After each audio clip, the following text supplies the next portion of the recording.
Sara Recalde presenta hoy la primera exposición individual de Cristina Lucas en Euskadi. Ella es una de las artistas con mayor proyección internacional del momento en el panorama del arte contemporáneo.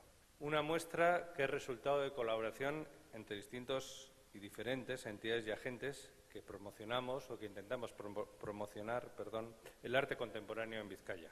Hainbat eta hainbat erakusketa egin ditu nazioartean eta haren obrak herri erakunde ospetsu askoren bildumetan ikus ditzakegu. Parisko Centre Pompidou, Helsinkiko Kiasman, Leongo Musaken, Valentziako Ibamen, Baiarako Patio Herriano Museoan, Gasteizko Artiumen eta Kadizko Emenak Fundazioan besteak beste.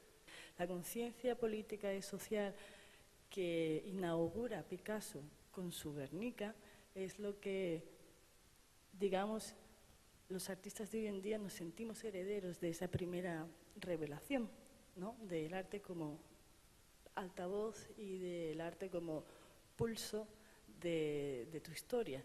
Entonces este trabajo se titula Desde el cielo y se puede hacer hoy porque tenemos una conciencia global muy fuerte y una conciencia visual muy fuerte. Hay que primero meterse por los voladores donde el sueño es solo un sueño.